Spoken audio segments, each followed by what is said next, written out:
우리가 요시야 왕에 대해서 어제부터 나누고 있는데요. 요시야 왕의 가장 큰 업적은 종교 개혁입니다. 할아버지 므낫세로부터 이스라엘이 우상 숭배와 영적인 타락으로 완전히 신음하고 있었습니다.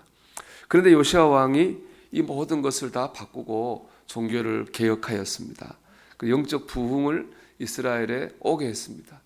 그런데 요시야 왕의 종교 개혁은요, 요시야 왕이 된 지 18년째 되던 해에 우연히 발견한 말씀 두루마리, 우리로 말하면 성경책 한 권 때문에 시작되었습니다.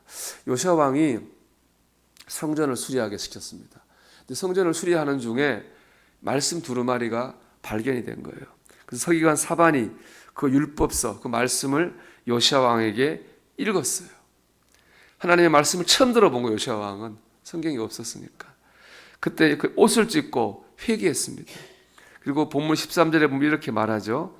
우리 열조가 이 책의 말씀을 듣지 아니하며 이 책에 우리를 위해 기록된 모든 것을 준행하지 아니하였으므로 여호와께서 우리에게 발하신 진노가 크도다.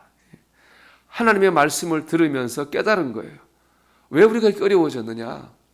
하나님의 말씀대로 말씀을 듣지 않고 말씀을 따르지 않아서 하나님의 진노 때문에 우리가 이렇게 어려움을 당하고 있구나 하는 것을 요시야 왕이 깨닫게 됩니다. 이때부터 종교 개혁을 시작합니다. 우상 섬기는 제단을 다 불태우고 이방 예배를 다 없애고 이방 예배를 주관하는 제사장들을 다 죽였습니다. 그전에 다 있었다는 얘기입니다.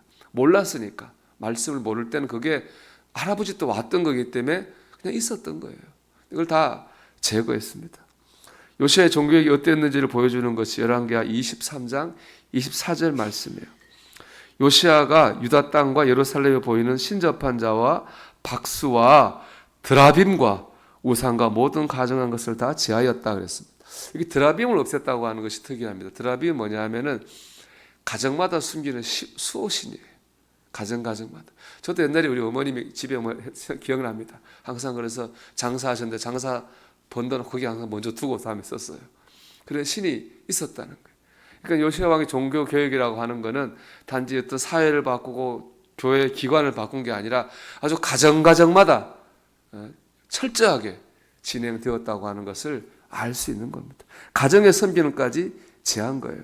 이렇게 한 것에 대해서 24절 하반절 이렇게 말씀합니다.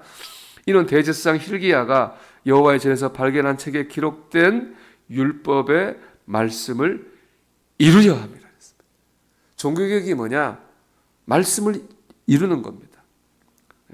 말씀으로 돌아가는 게 바로 종교개혁이에요. 하나님의 말씀으로부터 멀어진 우리의 신앙, 하나님으로부터 멀어진 우리의 가정, 하나님 말씀으로부터 멀어진 우리 세상을 하나님 말씀에 가까이 하나님 기준으로 바꿔내는 것이 바로 종교개혁입니다. 우리 개신교회에 출발되는 루터의 종교개혁도 마찬가지입니다. 루터의 종교개혁에 세 가지 구호가 있잖아요. 오직 믿음으로, 오직 은혜로, 그리고 오직 말씀으로. 그전에 뭐 교황 제도라든가 이런 형식주의를 타파하고 말씀으로 순수하게 돌아가자고 하는 것이 바로 종교개혁운동입니다. 우리는 이 개혁 정신 위에 세워진 것이 바로 우리 교회입니다. 여러분 말씀으로 돌아가야 됩니다. 내가 살던 삶이 말씀을 따라 사는 삶으로 돌아가야 되는 거예요. 나 중심의 생각들이 말씀 중심으로 돌아가야 되는 겁니다. 그럴 때 요시야 왕이 그 종교 개혁한 다음에 나라의 부흥이 임합니다. 하나님 주신 복으로 나라가 건강해지게 되거든요. 하나님의 말씀이 나를, 우리 가정을, 이 세상을 바르게 세울 줄 믿습니다. 그 시작은 말씀을 발견한 것부터 됐잖아요. 잘 읽으신 순서가 중요해요. 말씀을 받고요. 그다음 말씀을 들었잖아요. 그다음 말씀을 통해서 뭐 했습니까? 아, 우리 죄 때문에 그랬구나 깨달았습니다. 그리고 말씀대로 적용했어요. 그러니까 기억이 일어난 겁니다. 이 똑같습니다. 우리 안에 종교개혁이 일어나려면은, 부흥이 일어나려면요, 말씀을 봐야 됩니다.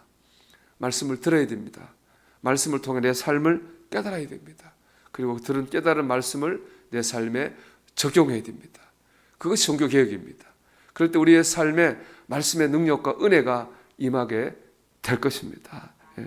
미국 복음방송협회라고 하는 곳에서 조사한 바에 따르면요, 일주일에 성경을 4번 이상 읽는 성도와 그렇지 않은 성도가 달라요. 같은 성도라도 같은 게 아닙니다. 구체적인 내용은 다음과 같습니다. 일주일에 주 4회 이상 성경을 읽는 성도는요, 죄의 유혹을 62%더 잘 이겨낸다고 합니다. 다른 사람의 험담과 거짓말을 28%덜 한다고 그래요. 이거 보고 좀 웃긴 거는 하긴 하는구나. 대신 성경 읽으면은 덜 하는구나. 그걸 좀 생각해 봤습니다. 그리고 성경을 주 4회 이상 읽는 성도는 보면은 96% 예배를 더 잘 드리고 봉사와 헌금을 82%더 잘합니다. 그리고 주 4회 이상 성경을 읽는 성도는요, 열등감을 32%덜 느끼고요, 남을 31%더 잘 배려한다고 합니다. 외로움과 우울증에 빠질 확률이 30% 적고요, 두려움과 걱정을 14% 정도 덜 한다고 그래요. 그러니까 말씀을 읽고 듣고 깨닫고 적용할 때 이 말씀이 우리의 육체의 건강과 영혼의 건강과 관계와 모든 삶을 거룩하고 경건하고 강하게 만들어준다는 것이죠. 사랑하는 여러분, 우리가 말씀으로 돌아가기를 원합니다. 오늘도 말씀을 여러분 보고 듣고 깨닫고 적용하는 가운데에 말씀의 능력을 체험하시기를 주의 이름으로 축원합니다.